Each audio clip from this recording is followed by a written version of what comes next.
অপেক্ষাটা অনেক দিনের।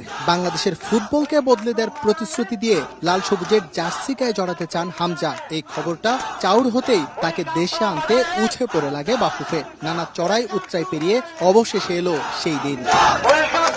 সোমবার দুপুর 11:40 সিলেট ওসমানী আন্তর্জাতিক বিমানবন্দরে নামে হামজাকে বহনকারী বিমান, সঙ্গে তার মা, স্ত্রী, সন্তানরা। বিমানবন্দরের বাইরে তখন উৎসবের আমেজ।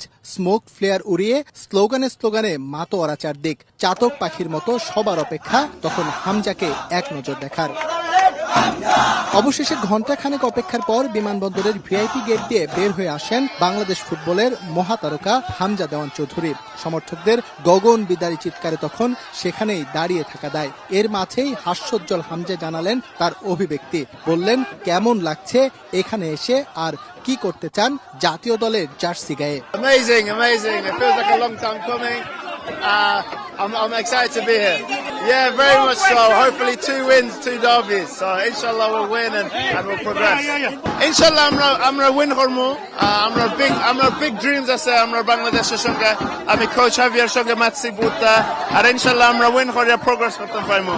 সংবাদকর্মীদের সঙ্গে কথা বলা শেষ করে নিজ বাড়ি হবিগঞ্জের বাহুবলের স্নানঘাটের দিকে রওনা হয়ে যান হামজা এবং তার পরিবারের সদস্যরা। সেখানে আজ এবং আগামীকাল অবস্থান করবেন হামজা। পরে মঙ্গলবার রাতের ফ্লাইটে ঢাকায় আসবেন তিনি, যোগ দেবেন জাতীয় দলের ক্যাম্পে। তার আগ পর্যন্ত হামজার নিরাপত্তা নিশ্চিতে বিশেষ ব্যবস্থা নিয়েছে স্থানীয় প্রশাসন। ক্রাউডের যেটা কাজ করে পাবলিকের, সেটা আপনারা অলরেডি প্রশাসন থেকে অ্যারেস্ট করছে। এখানে একজন এসআই নেতৃত্বে 6 জন পুলিশ কাজ করবে, ওনারা সিকিউরিটি দিবে, অল টাইম থাকবে। আর পাবলিকের জন্য উনি তো নিজে একটা অ্যারেঞ্জমেন্ট করছে, ওরা ওইখানে থাকবে। হয়তো হামজা একটা রেস্ট নিয়ে তাদের উদ্দেশ্যে কিছু কথাবার্তা বলবে। 19 মার্চ ভারতে যাওয়ার আগে আনুষ্ঠানিকভাবে গণমাধ্যমের সামনে কথা বলার কথা রয়েছে হামজা চৌধুরীর। দেশের ফুটবলের সবচেয়ে বড় তারকা হামজা দেওয়ান চৌধুরীকে আপনারা দেখতে পাচ্ছেন গাড়িতে করে। কিছুক্ষণ আগেই কিন্তু তিনি বিমানবন্দর থেকে বেরিয়ে গাড়িতে উঠেছেন। এখন হবিগঞ্জে যাবেন, সেখানে কিছু আনুষ্ঠানিকতা রয়েছে।